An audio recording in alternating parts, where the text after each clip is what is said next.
Olá, está no ar mais um programa Mulher Real e é muito bom compartilhar com vocês histórias que edificam e que são canal de bênçãos para a sua vida. No programa de hoje você vai conhecer o testemunho impactante sobre o poder da oração. Então não saia daí porque o Mulher Real já começou.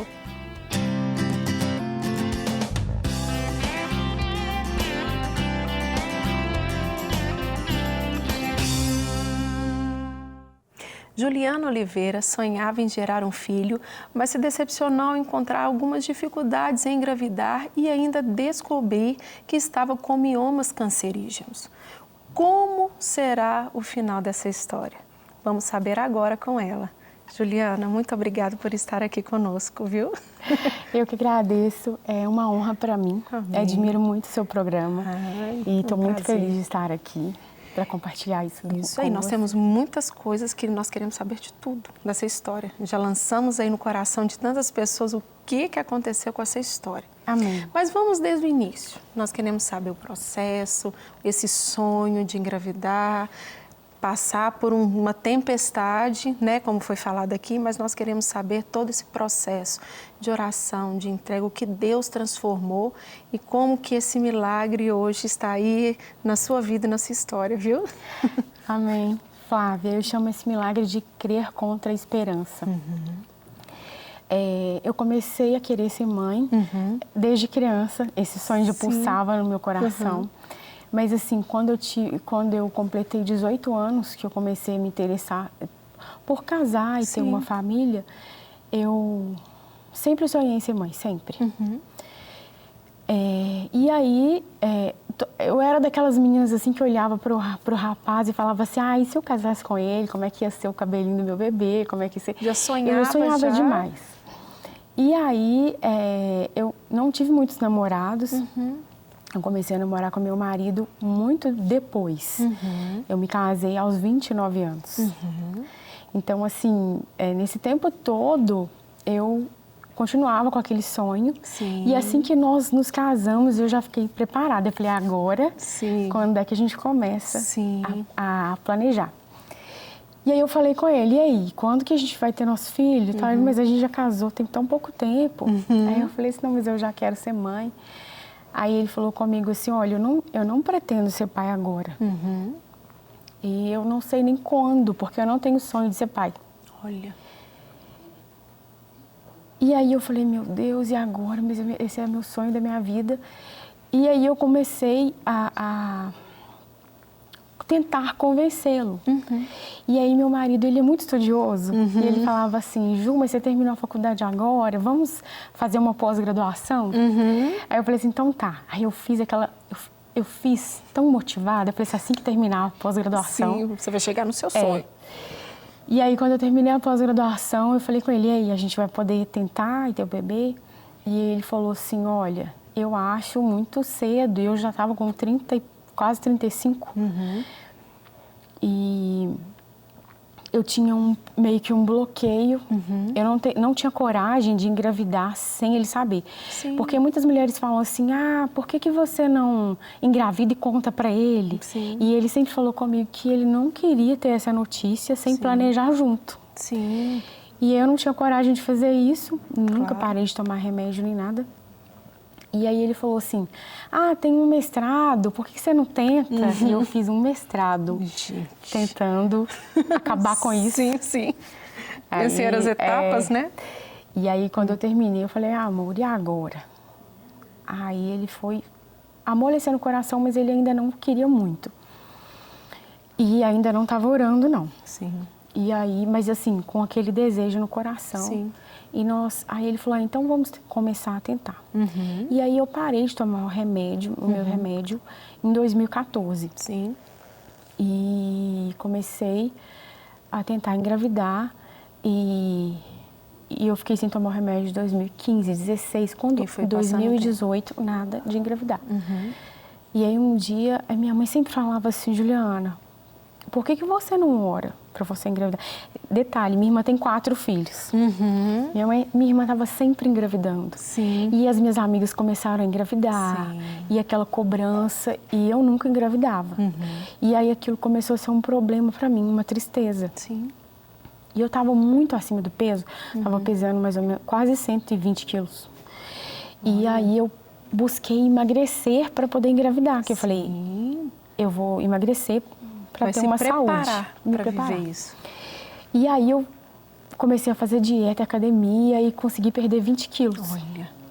E depois fui baixando o peso, fui baixando. Aí cheguei aos 84 quilos.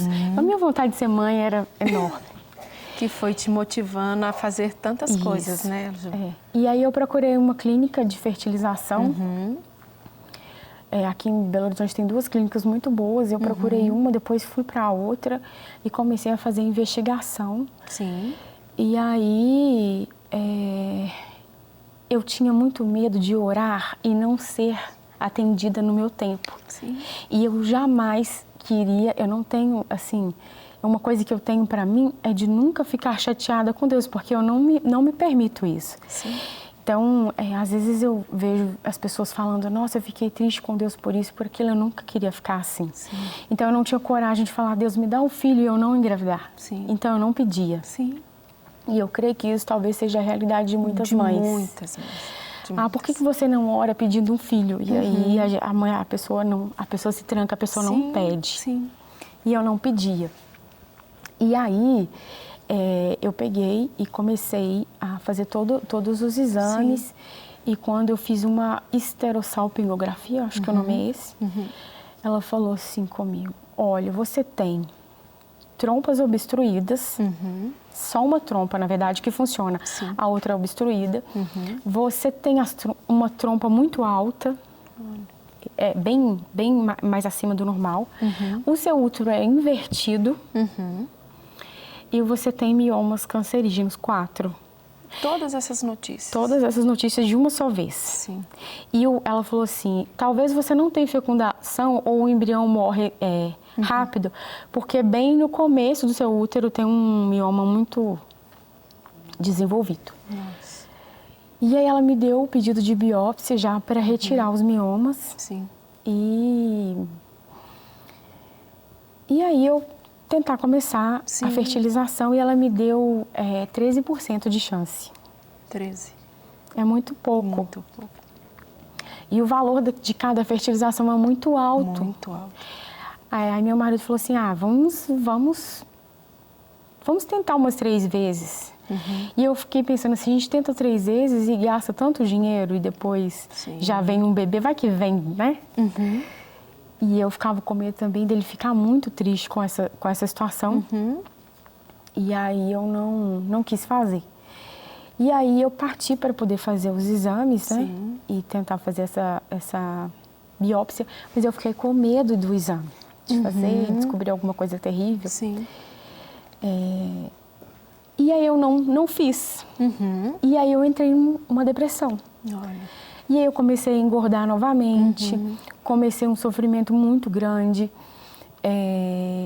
aquela coisa de todo mundo tem filhos e eu não, sabe? É uma tristeza tão grande e as pessoas começam a perguntar, as pessoas começam a cobrar. A minha mãe, por exemplo, como eu estava muito acima do peso, a minha mãe sempre me mostrava uns bebês gordinhos e falava assim, olha aqui, que gracinha, se você for mãe. E parecia que a gente estava se negando a ter a criança, mas a gente não conseguia engravidar. E é uma tristeza muito grande. Só quem tenta engravidar e quem tenta ser mãe sabe explicar e entende isso que eu estou falando, porque a sua vida começa, em determinado tempo da mulher, ela começa a pedir. É verdade. Né? Parece que o nosso corpo, a nossa mente, parece que nós ficamos preparadas para a maternidade. É verdade. E eu estava tão preparada e eu falei, meu Deus, eu não sei o que vai ser de mim se eu não conseguir engravidar.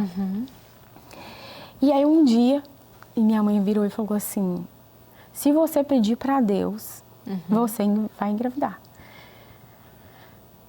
Aí eu falei assim, nossa, eu vou pedir, mas eu não vou ficar chateada.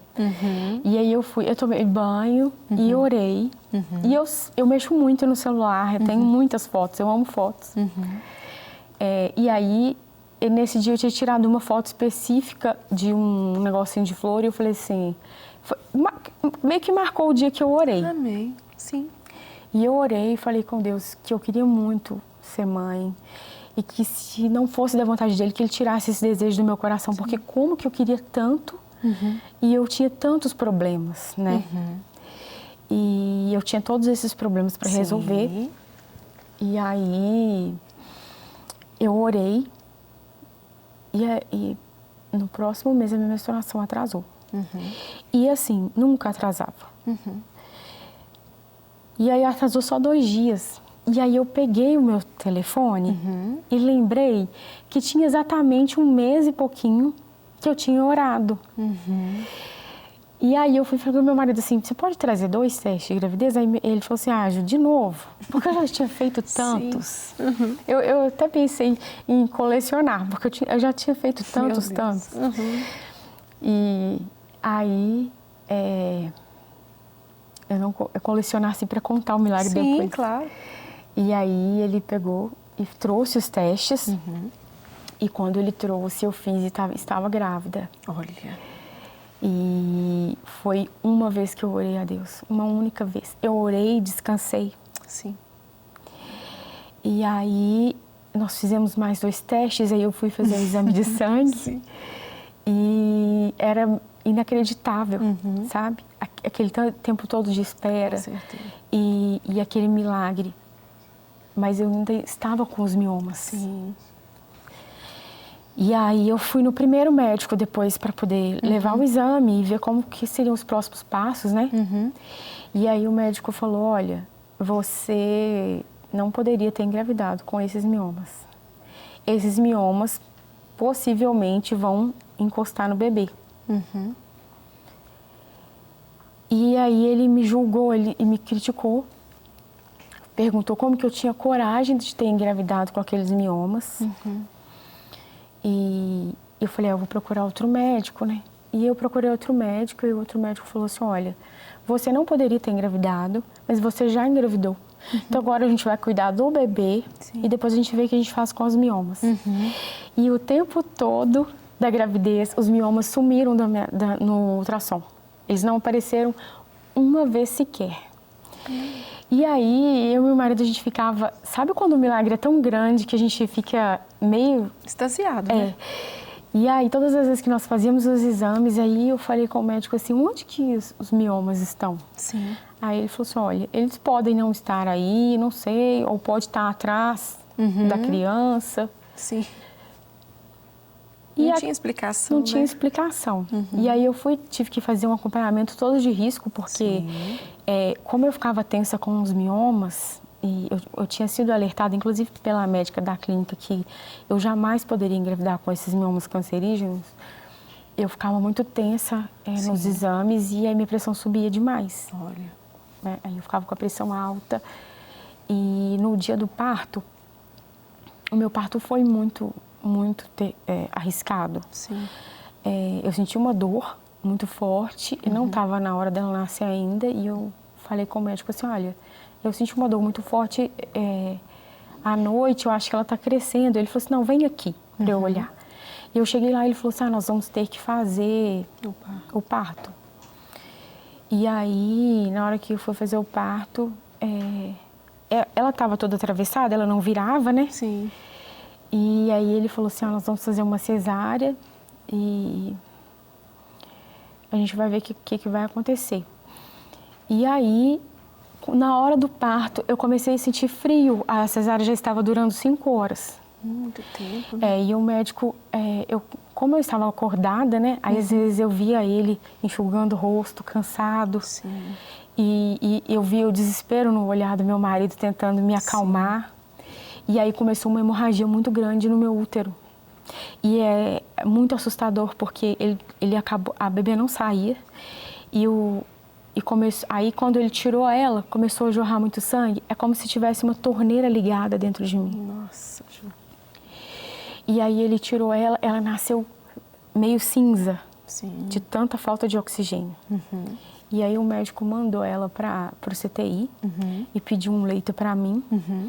Pediu vários pacotes de compressa e me pediu para me transferirem para o CTI, que eu precisaria de uma transfusão de sangue. E aí eu comecei a sentir um frio e comecei a sentir que eu ia ser buscada do lado.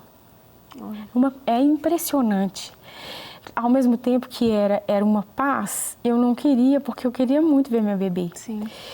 E aquilo tudo para mim pareceu que durou 25 minutos, 30 minutos, mas durou quase 6 horas. Meu Deus, Então, João. Deus foi cuidando de mim naquele Cuidou. tempo, porque eu sou muito tensa. Tanto é que na hora do parto, eu pedi um travesseiro, porque eu não consigo ficar deitada muito tempo, Sim. assim, com aquela barrigona. Sim. Aí eu falei com o médico assim, você me dá um travesseiro? Que eu não... Aí ele falou comigo, não, o seu parto vai ser rapidinho. Por causa da circulação, eu não posso te dar um travesseiro aqui. Sim. E eu queria, porque eu tava doida para sair dali, e pensa, eu ficar quase 6 horas, 5 horas. Isso no início, né? No parto. Sim.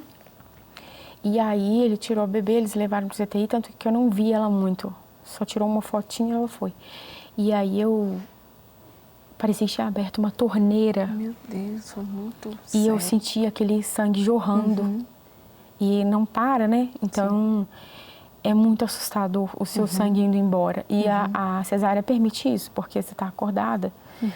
E aí eu comecei a pedir a Deus para ter a oportunidade de ficar com a minha filha.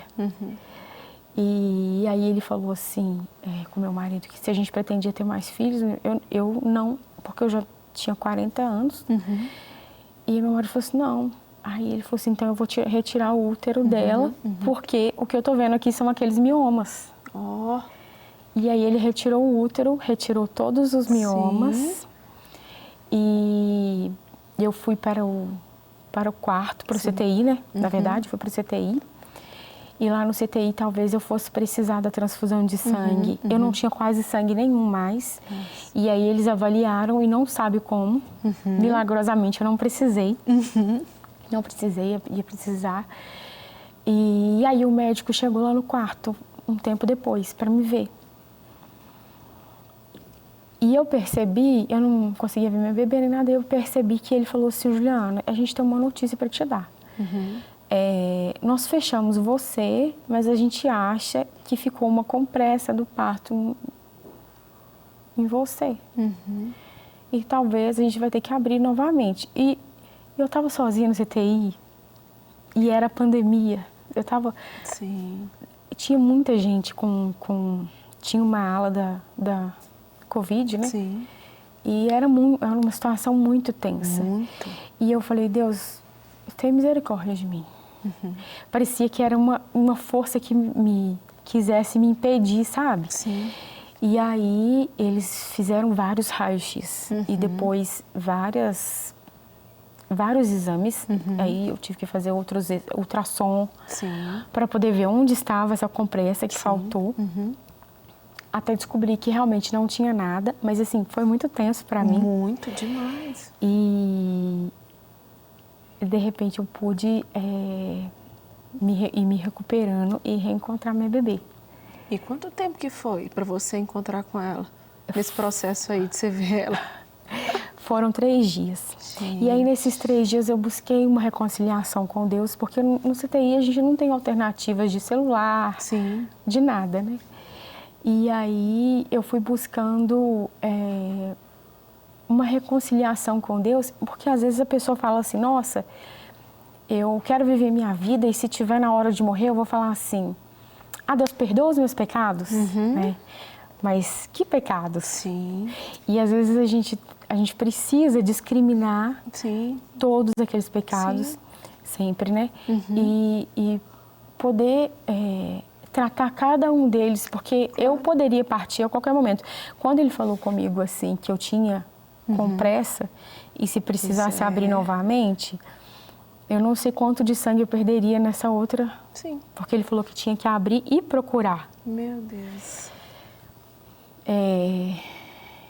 E foi notícia atrás de notícia. Foi notícia atrás de notícia. Né? Uma tensão atrás de tensão. Um sonho que você viveu, sim, numa proporção, mas ao mesmo tempo uma tempestade no meio desse sonho, né? Isso. Que parecia assim que tudo ia dar errado. Parecia impossível. A caminhada aí nesses 3 dias, eu imagino que para você foi eterna. Né? E ali você vendo ali, eu achei interessante quando você falou que às vezes a sua pressão subia, essa questão às vezes da ansiedade, né? Pode ser. Tem a ver. Mas olha, todo um processo super pesado, como que Deus foi guardando seu coração, mesmo que não foi fácil. Não. Porque só você que sabe, né, o que você passou. Mas a gente vai acompanhando aqui você falando, a gente vai imaginando, né, às vezes uma aflição, ali um bebê, um sonho, né, a vontade de sair daquele hospital e curtir a sua filha, tão sonhada, tão esperada, e às vezes ali poderiam até, nunca mais você veria ela. Né? E a gente vê ali de um extremo ao outro ali as coisas acontecendo e Deus se movendo no meio desse caos todinho. Sim. Claro que hoje a gente fala pontual, mas ali ainda Deus ali foi guardando o seu coração, né, Ju? Do jeito que igual você está nos trazendo essa direção. Você estava sensível ao que Deus estava fazendo, né? Se entregando, orando, direcionando o seu coração a Ele. Porque, realmente, todo esse processo foi muito pesado. E teve um tempo que, lá no CTI, a médica falou comigo assim, vê se você consegue trazer o seu leite, porque a sua bebê não aceita nenhuma fórmula. Meu Deus, ainda tinha essa preocupação. Aí as enfermeiras ficavam apertando meu peito o tempo todo para ver se vinha pelo menos um pouquinho de leite. Ela falou assim, qualquer gotinha vai ser... importante para ela. E aí, eu lembro que eu orei, eu falei, Deus, já vai para o 3º dia, a menina não tinha tomado nada. Eu não sei o que eles poderiam estar dando ela lá. Talvez que a fórmula ela não aceitava. Eu não sei se bebê toma soro. Sim, também. Não sei. E aí, eu falei com Deus assim, Deus, me ajuda com esse leite. Porque não tinha, sabe? Chance nenhuma de ter leite. E eu não tinha nada de leite. Porque geralmente quando a mãe vai ter bebê, parece que o leite já começa a vir, né? Eu não sei, algumas mulheres. A cesárea, às vezes, ela demora um pouco mais, mas 3 dias, né? Já tinha passado. E aí, eu lembro que eu orei. E aí, no outro dia, de manhã, eu estava muito tensa. E a médica passou e falou no meu ouvido, baixinho assim, eu vou te dar alta. Quando ela falou isso, parecia, saiu tanto leite. É mesmo? E aí, mais leite demais. Olha. Tipo assim, eu tava com a roupa do hospital, eu precisei trocar de roupa. E aí o hospital todo comemorou e a gente já subiu para o quartinho, para onde ela tava, no CTI dela. E aí eu consegui amamentar. Amém. E a conexão que eu consegui com Deus através da oração é muito rápida. E antes da minha Clarice, ela chama Clarice, Sim. eu não tinha essa conexão de fé, de pedir e Deus já responder, né? E agora eu tenho até uma reverência maior em pedir alguma coisa para Deus, porque acontece mesmo. Sim, sim. É tão forte, Ju, porque... eu vejo que se a gente compreender que Deus quer um relacionamento, né? Que existe, quando você fala dos medos, às vezes de perguntar ou de orar, às vezes de receber um não, né? Isso eu acho que, como você mesmo falou no início, todos nós temos esses medos, né? E isso não é só da Ju, isso é de todas nós. Quantas etapas, quando você foi falando, foi me passando um filme na cabeça, tantas etapas na minha vida também, que eu já até orei e falava assim, Deus, eu tenho até medo de perguntar o que vai acontecer, né? Como que vai ser isso daí? E a gente vai protelando, mas Deus quer tanto esse relacionamento com a gente, essa oração de entrega verdadeira, né? Não é uma oração, vamos falar assim, às vezes a pessoa faz essa oração assim, não, é uma oração do seu coração, uma entrega, uma dependência, onde Deus, Ele te direciona e Ele vai lá no profundo do seu coração.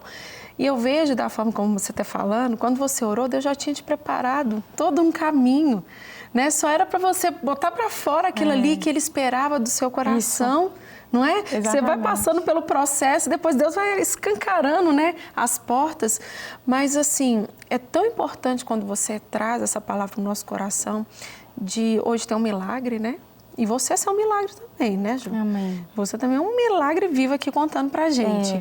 Mas também das pessoas entenderem que Deus quer que a gente esteja mais próximos dele. Sim. Né? E diante de toda essa tempestade aí, compreender que Ele continua sendo Deus, que Ele continua cuidando, que Ele continua fazendo. Há caminhos que a gente não vai entender. É verdade. Mas há outros que Ele vai nos mostrar de uma forma muito clara e profunda. Sim. Né? E hoje, aí, o seu milagre já tem quanto tempo? Em maio agora ela faz 3 anos. Ai, que gracinha. É. Já tem 3 anos. 3 anos. Vai fazer 3. E aí, se a gente for olhar hoje, você contando toda a sua história, né? Isso daí só te impulsiona a ir mais. Só me impulsiona. Né? A viver aquilo que Deus tem para sua vida, para sua família. Nós vivemos mais outras experiências com Sim. Deus e foi... É muito bom poder contar com aquele que nos criou. É verdade, Ju. Você falou tudo. É sensacional. Uhum. De saber que em tudo, mesmo no meio do vendaval, do deserto, que muitas vezes Ele vai nos permitir passar e nós devemos passar, Ele está cuidando.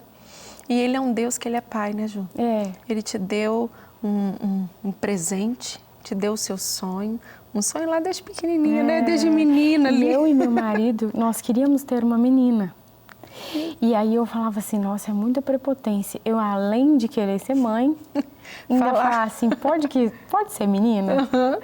E aí eu queria muito ser mãe de menina e meu marido também. Olha e meu só. marido, ele fala que ele sempre sonhava que ele levava uma menina na faculdade, levava e buscava. Que gracinha. E aí, quando a gente fez aquele chá revelação, Sim. era na pandemia, a gente não pôde convidar ninguém. Sim. Então fizemos só eu e ele.